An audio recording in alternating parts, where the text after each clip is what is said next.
10 events. For a total loss of how much? $8,956.50. Your criminal history is ridiculous. It's when I start having to turn page after page after page. In the pursuit of truth, we analyze the law.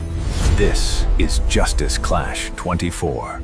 Her crimes kept stacking up, page after page, until the judge couldn't ignore it anymore. Watch how everything catches up in seconds. Loss Prevention Department. 5 years. And through your employment as a loss prevention officer with HEB, have you become familiar with the defendant, Alexis Baja Cooper? Yes. Please explain briefly to the court how you have come to be familiar with her.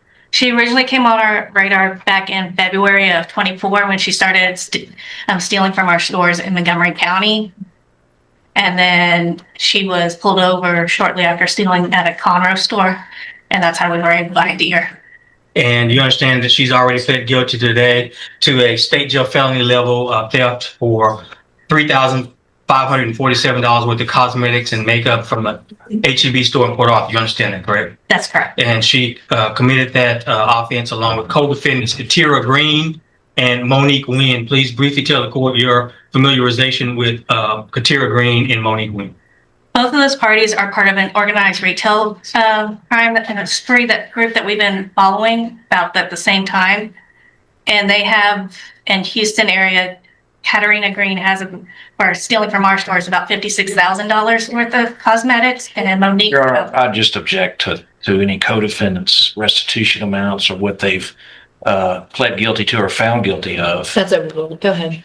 And then Monique Nguyen was about $42,000. And they're part of a ring that was hitting our area for a short period of time. During the period of February the 24th through April the 24th, how many actual thefts did your investigation link to the defendant, Ms. Cooper?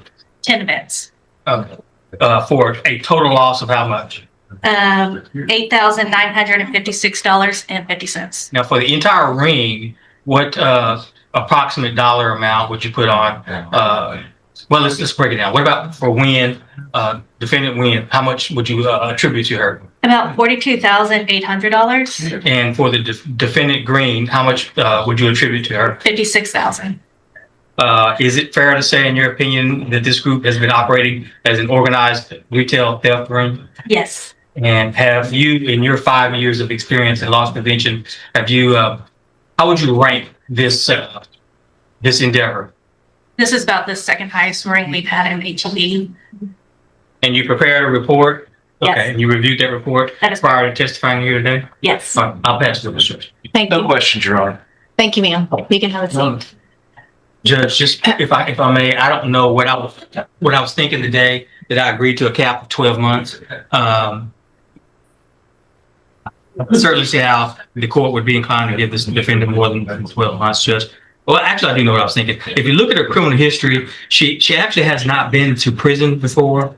She's got a number of misdemeanor thefts, at least theft arrests. Not enough felonies that have actually been convicted and followed through that would get enhanced either. So, I mean, I could see my initial thought was the same. I wasn't quite sure where this came from. But I can see that it's not really enhanceable at this point based on any other felonies. So, Mr. Lane? Well, Your Honor, obviously, we're asking the court to follow the agreement that was entered. The court does have the ability to sentence her to 12 months in the state jail. If patterns like this shock you, hit like, because real court decisions are built on repeated actions, not excuses. She did have a 1244 in Harris County that she did 10 months in the state, in the county jail. She does have a pending case out of Hidalgo County. What had happened back in 2019 and 2021 is her father and her grandmother died. And then she did get involved with these thefts. That was a major setback for her. She does have custody of 3 children. She is a phlebotomist and has some other skills that she can earn money with. So we're asking that you follow it. She has a family law hearing that's the 24th of this month. We would ask you to sentence her to 10 months in the state jail. Mr. Oh, Coleman? we'd ask for the entire 12 months, Judge. Excuse me. I think she's benefiting from Mr. Lane. Is that, who is it? What is she?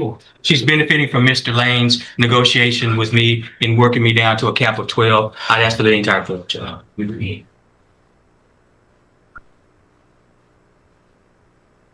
Ms. Baja Cooper, one of the things that stood out to me in your pre-sentence report, well, a couple of things. One, your criminal history is ridiculous. It's when I start having to turn page after page after page, that's a problem.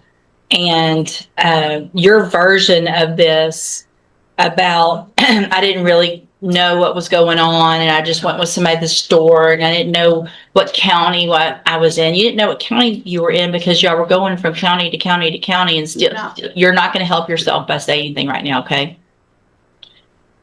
Because Ms. Shear was just here and has you on video at other stores doing the same things. So I don't dispute what she said under oath at all.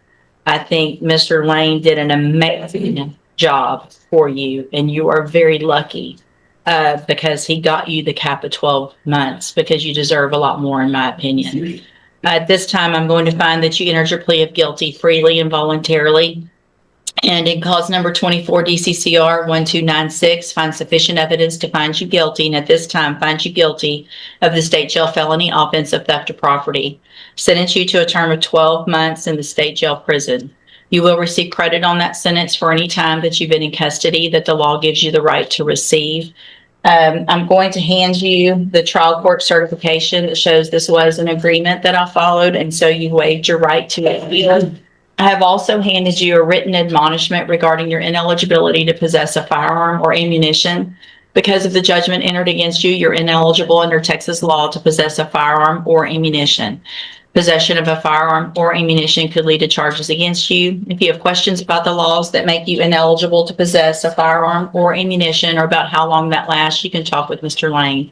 And all I can tell you, Ms. Baja Cooper, is that I hope you learn your lesson while you're in state jail and stop all of the stealing, because each time you do it, this is only going to get worse. It's going to get enhanced. You're going to get more time. At this point, you now have, I think, 2 felony convictions, and that's going to start adding up, and you're going to end up with a lot more time and going to TDC instead of state jail. Do you understand? All right, and go back to the bailiff.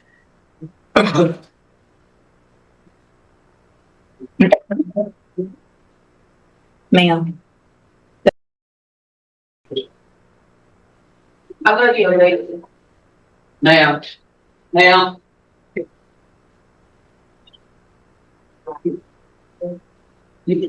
For real courtroom moments and powerful judge reactions, subscribe now, because one bad pattern can change your entire future.